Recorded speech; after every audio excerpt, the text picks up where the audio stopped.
Good morning. You know, there's a challenge right now going on for us to show our survival books.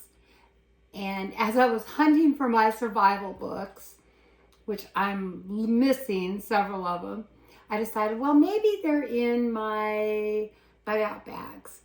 And I thought it would be fun just to open this Bugout bag. This is a brand new one. It's never been opened.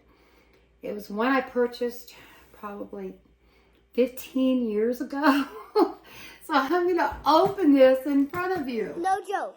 I just growed a beard.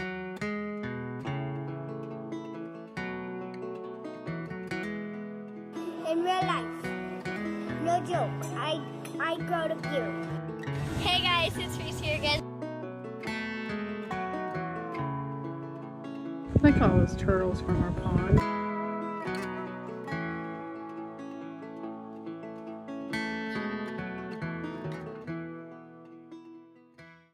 You see it still has the little plastic tab, and this fell out over there. I just grabbed it. I don't know what it goes to. It's dusty and dirty. This one still has, I can't open it until I cut these off.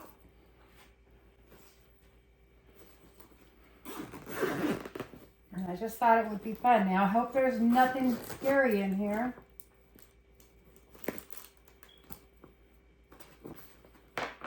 Oh. Okay, so first, there are gloves, face masks,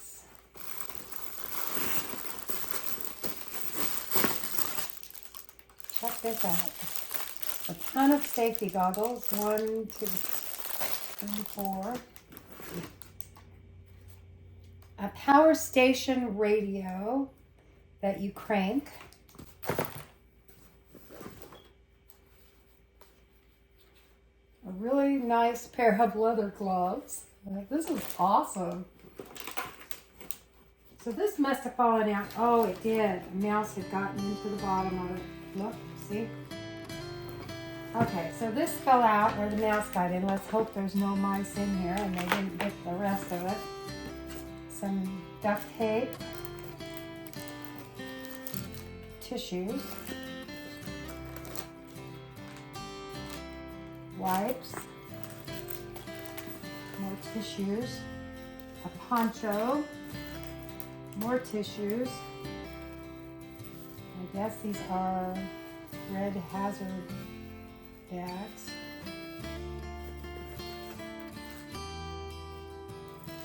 More ponchos. Oh yeah, this was a Bugout bag for 4, family of 4. That's why it's got so much in it. There is a multi-tool here, brand new, never been opened. And this is what I suspect the mice have gotten into. Well, they didn't get into this one. It's emergency rations. It's good until October 17th. Yeah, that's when I bought it. Bought it back in 2012, so 12 years old. I probably should look at replacing this.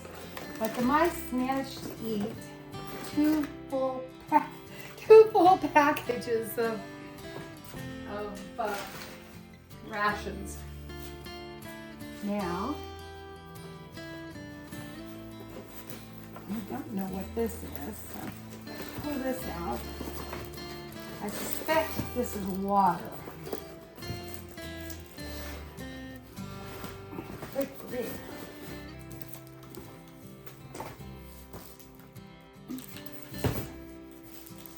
I can tell it's water.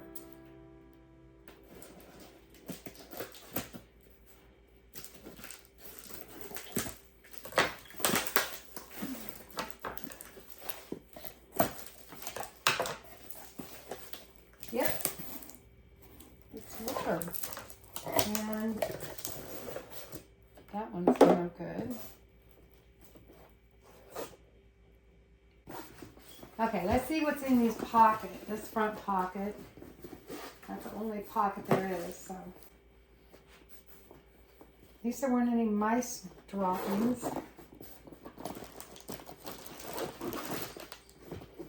I'm just going to pull all this out. Okay, so it's got a first aid kit. Never been opened. It's got 4 survival blankets. And this was through Ready America when I purchased this. So, yeah. So, that being said, that's what comes in this. Now, I have another one. So, that's what came in this one. Now, this is a Bugout bag that I made. A go bag or whatever you want to call it. And I am going to open it down there because it's really dirty. And I don't know what's in it, and kind of makes me nervous. So I'm going to start with this little pocket. So you can see if I put similar things in. Okay, I did put some work gloves, and I put some dental floss. And I'll just bring you over here. Okay, so this is the homemade one. Put some extra sunglasses, a little strainer, some clothespins, tissue, a shower cap, little wooden spoon, a tea light candle, some ibuprofen that needs to go in the trash because it's from 2011. Toothbrush, let's come out of the packet, some matches, fishing gear,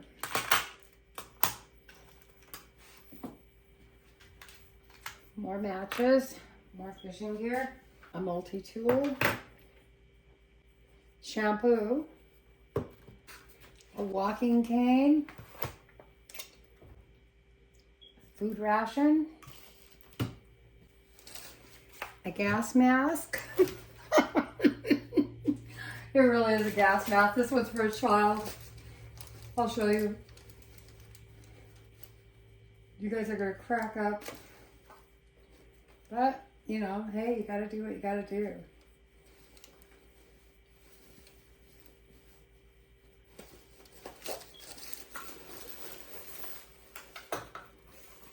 It goes over the child's entire head.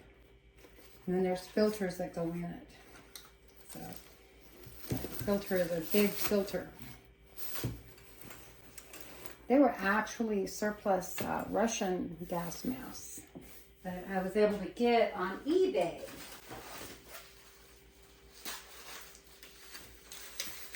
Powdered milk that needs to go in the trash. Entire rain gear.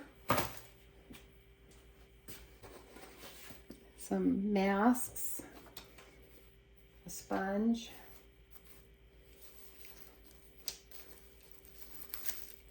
This is just sheet plastic and some Band-Aids that fell out. So I just kind of put together my own emergency kit. Binoculars. A shovel. I had peanut butter and water, but my water is like, I'm tossing these. Emergency sleeping bag. This is for one person. I had bought up a lot of these that I used to put in my kits because they're so good. But this one's like expired. A net bag. A saw. And a couple of razors. I had batteries for fire starter and just some antibiotic cream and athlete's foot cream, a little bar of soap, and some Q-tips and some lip balm. So that's what I had as opposed to what they had. Now I did have I've made several of these kits, and some of them have other things in them, so I knew that there would be, because I'd made them for my entire family. So, I am going to go ahead and pack these back up so that it makes one kit. And if you want to win one of these Bugout bags, you have to go to the meetup coming up in June. And if you want to know about the meetup, you have to go to Simply Jan's Homestead. Go to her channel, or Gail's Southern Living channel. You have to subscribe, and you really need to find the playlist that talks about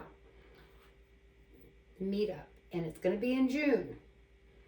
And I am going to be making one of these as a giveaway in June to give away, but you have to be in attendance for it. So if you're interested in going to that, make sure you go over to those channels, you sign up, you become a subscriber on their channels, and then you go through their playlist and find out all the details of the meetup. I have a whole ton of printed material that I printed off of websites from FEMA, from Red Cross, from the military, where you can just learn how to do all of those things, and you can do them for free, and you don't have to purchase books. You can just go online and print them up and put them in a notebook, and it's very helpful. And anything that you know, it's really important that you write it down in that book how to do, because if you figure prepping situations change all the time. Now, for someone like me, I'm 67, my prepping is going to be different than somebody in the next generation, possibly. What we're facing right now, it seems daunting, with all the drones and the wars and the rumors of wars and everything else. It seems really daunting, but the reality is I'm 67, my husband's 68. And so we probably wouldn't bug out. If anything, we'd go to our woods, and that'll probably be about as far as we'd get. You need to always think about the possible scenarios and plan generally for those scenarios. Generally. Because if you tried to plan for each individual scenario intricately, you'd lose your mind. It'd just be overwhelming. And so yeah, I'm gonna put like these survival blankets. We probably would not need survival blankets, but somebody who wanted to leave the city and go to the country would definitely need survival blankets. We probably would not need these. Maybe, I don't know. Hopefully we'll never need these, but who knows, Yeah, our situation is we need the binoculars, we need the fishing equipment, we need the shovel and the tools and stuff to make sure that you have a way to take care of injury and first aid and even food. This isn't really practical for us because I make our own and we know how to forage. So those are old, those are going in the trash. But yeah, so something like a cane the fold-up cane is really important, especially if you have somebody who's disabled or older or has bad knees or bad hips or something like that. Doesn't take up a lot of space. A saw, matches, fire starter, some light, So if I were going to make this kit again, I probably would not put these in. That. I would keep that. I probably wouldn't put that. I would keep these. And these wipes are like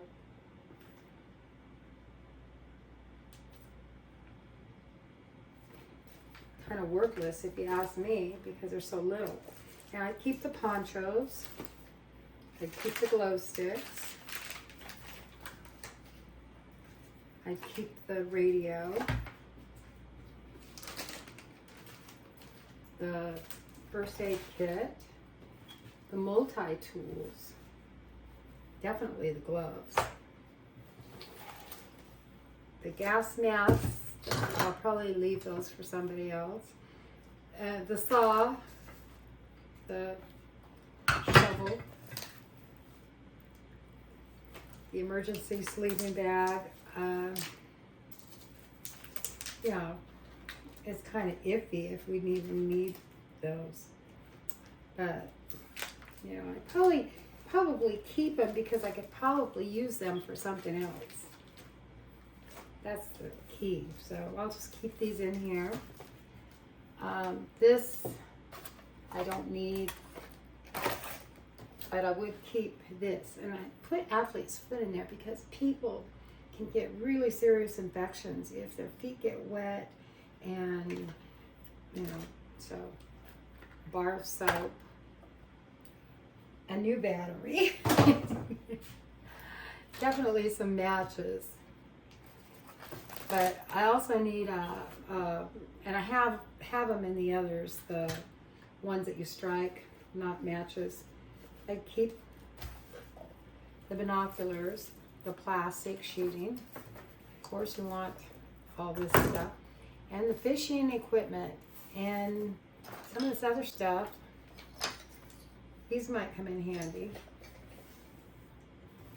Definitely a wooden spoon. That will always come in handy. And yeah, so I can make one bag out of this. This is always handy, at least for one person if you need, you know, because sometimes you just can have one person go do something and they may need that. So yeah, but that's kind of what I put in it. And I'd probably add a few more things, but I think I'm going to clean those bags really good, package this back up into one, and I hope you've enjoyed this video. Get out there and make your own. Make, you know, think about your situations, whatever you need. Your top 3 most essential concerns are going to be water, shelter, and food, and of course fire. So you want to think what you need for those 4 things and be sure to have that. Then of course you're going to want to do security and health and safety. So health and safety, you know, and security, they kind of, in a lot of ways, they can kind of blend together. But if you just think of those 5 things, 5 or 6, you know, fire if you put with shelter or food or whatever. 5 things, and plan your prepping for those 5 things. Now, I don't have to store a lot of extra essentials because I know how to sew. So I can buy material, I can buy fabric and store fabric. I know how to preserve my food, and I know how to grow my food, and I know how to hunt my food. And so somebody who doesn't have those skills are going to have to go, they're going to have to either learn how to do those things, or they're going to have to prepare according to what they know and to their skill level. Yeah, so I hope you've enjoyed this video. I'm going to leave it at that.